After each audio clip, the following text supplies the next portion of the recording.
Gjendemi tek klinika Shënoumi i Ohrit për të marrë dhe informacionet e fundit për personat të cilët tashmë trajtohen në këtë spital dhe për treguar domethënë para opinionit se si është gjendja e tyre.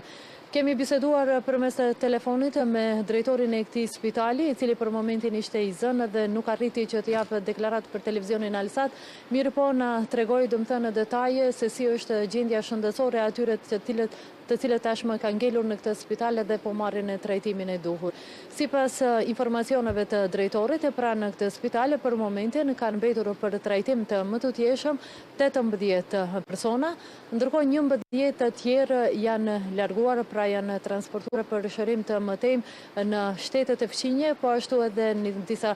shtete domethënë më të larta. Pra siç ka kujtuar drejtori,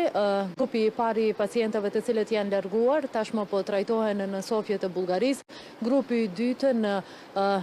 Spitalin Ushtarak të Nishit dhe në Spitalin Ushtarak të Beogradit, ndërkohë që një pjesë domethënë e grupeve të cilët kanë vijuar mbrëm që të transportohen nga spitali gjithsesi nga klinika universitare Shënoumi i Ohrit, tashmë po marrin trajtimin e tyre në shtetin e Lituanisë, po ashtu edhe në një shtet tjetër, për të cilën tha se do të na informon pak më vonë. Sipas drejtorit të spitalit, në këtë klinik 18 persona të cilët kanë mbetur domethënë për trajtim, gjendja e tyre tha se ndryshon nga momenti në moment, disa prej tyre vazhdojnë të mbeten në gjendje kritike, mirë po marrin vazhdimisht trajtimin e duhur shëndetësor, ndërsa disa prej tyre janë në gjendje më të mirë shëndetësore dhe tashmë kanë komunikuar edhe me familjarët e tyre, po ashtu edhe janë vetëdije dhe vazhdimisht janë në kujdes të mjekëve për çfarë do domethënë ndihme të cilën ata e kërkojnë ose kanë nevojë. Sot nga spitali domethënë i qytetit, pra ishte spitali i qytetit ose Shënoumi i Ohrit, po paraqitet një fotografi pak më ndryshe nga një ditë më parë.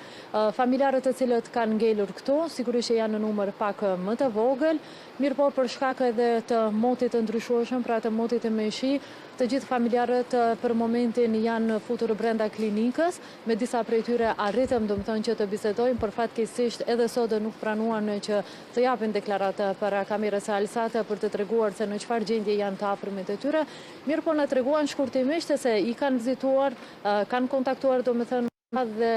janë të kënaqur me trajtimin të cilin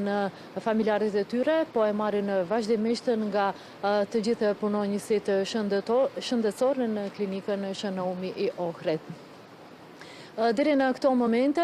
gjendja domethënë në këtë spital vazhdon të mbetet e qetë. Sot për dallim edhe të një dite më parë, pasi që ishte domethënë edhe ditë fundjavë, ka më shumë domethënë lëvizje në këtë spital.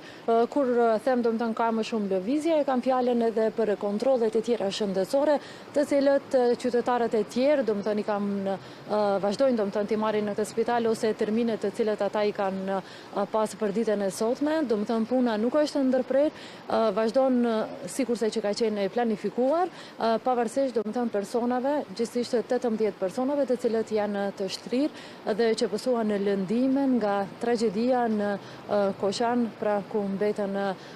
humbën jetën në fakt 59 persona, ndërsa 155 të tjerë mbeten të lënduar. Pra këto janë informacionet që ne i siguruam për momentin. Drejtori i këtij spitali ka njoftuar se pas orës 13 do të jap deklaratë për mediat dhe sigurisht se në këtë deklaratë ai do të jep edhe më detajisht të gjitha ato që kanë të bëjnë me